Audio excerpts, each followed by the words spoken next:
Hello all welcome back to my channel. ఆ రోజు మా బాబు వాళ్ళని తీసుకొస్తున్నా అని చెప్పిన కదా, ఆ రోజు చేపల పులుసు చేసిన. టేస్ట్ సూపర్ ఉంది. స్పైసీగా చేసుకున్నా.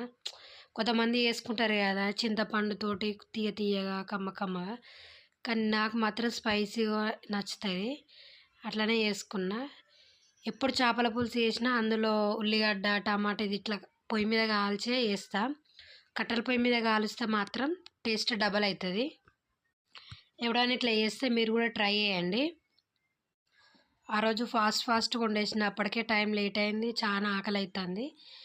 కెమెరాలో చూస్తే అన్నీ మాడిపోయినట్టు అనిపిస్తున్నాయి, కానీ అసలు వండేటప్పుడు అయితే ఏం మాడలేదు. టేస్ట్ అయితే బాగుంది, చూడడానికి కూడా కలర్ఫుల్గా ఉంది. ఈ వీడియోలో మాత్రమే, కెమెరాలో మాత్రమే ఇట్లా పడ్డది. ఈ కెమెరా కూడా ఫోన్ కూడా నాది కాదు, మా హస్బెండ్ ఫోన్లో తీసిన, అందుకే వచ్చి ఇట్లా వచ్చింది. ప్రాసెస్ సింపులే, మీకు తెలుసు కదా, అక్క ఏం చేసినా సింపుల్గానే చేస్తుంది. ఉల్లిగడ్డ టమాటా ఇట్లా పొయ్యి మీద కాల్చుకున్నాక దాన్ని నీట్గా పొట్టు తీసేసి వాష్ చేసి చిన్న పీసెస్ లెక్క, అసలు మిక్సీ పట్టుకుంటే బాగుంటుంది.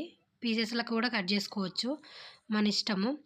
అట్లా చేసుకోవాలి, మంచిగా వాష్ చేసుకోవాలి.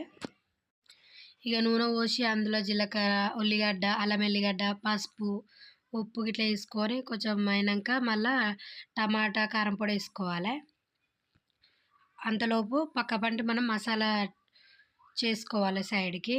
మసాలా కోసం ఓన్లీ మెంతులు, జీలకర్ర, ధనియాలు. నేను ధనియాలు ఎక్కువ తీసుకున్నా, ఫ్రైలకు కూడా కావాలని సపరేట్గా వేపుకొని మిక్సీ పట్టుకోవాలి. ఆలోపు పక్క పంటి టమాటా కారం వేసినాం కదా ఈ కూరలా, ఇది ఉడుకుతుంది. అప్పుడు ఎసరు పోసుకోవాలి, వాటర్ అదే చింతపండు కలిపిన వాటర్ పోయాలి. అందులో పోసేసి మసాలా పెట్టాలి. బాగా మసిలిన తర్వాత ఇంత సాల్ట్ కూడా కలుపుకోవాలి అందులోనే. పీసెస్ వేసుకోవాలి. ఇక మంచిగా పీసెస్ ఎంత బాగున్నాయి చూసిర్రా, చూడడానికి మళ్ళీ చూస్తుంటే మళ్ళీ తినాలనిపిస్తుంది. ఇలా వేసుకొని మంచిగా బాగా మసాలా పెట్టినాక ఇందులో మసాలా వేయాలి. నేను గరం మసాలా కూడా వేస్తాను, దానివల్ల ఇంకా మంచిగా స్పైసీగా ఉంటుంది. ఇప్పుడు నూరిన మసాలా అది వేసేసుకొని కొత్తిమీర వేసుకోవాలి.